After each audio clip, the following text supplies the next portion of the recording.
May 2nd, 2010. You can see the water rising above the pond over there.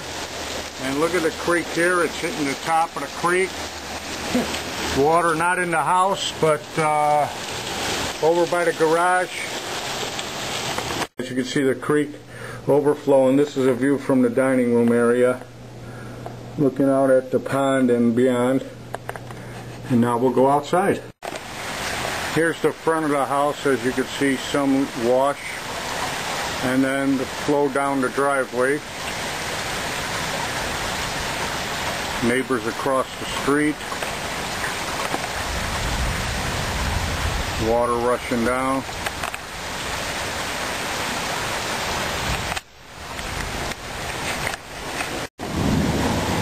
Okay, here we are out on the gazebo, looking out on the yard. You can hear that creek really flowing. The ground getting soaked. The pond overflowing.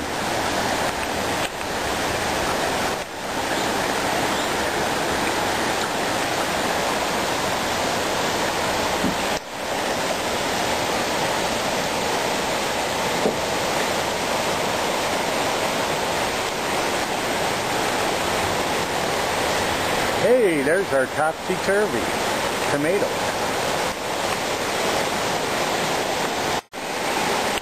It seems the creek has risen in the last 10 minutes. It's very swift. And the pond is flooded.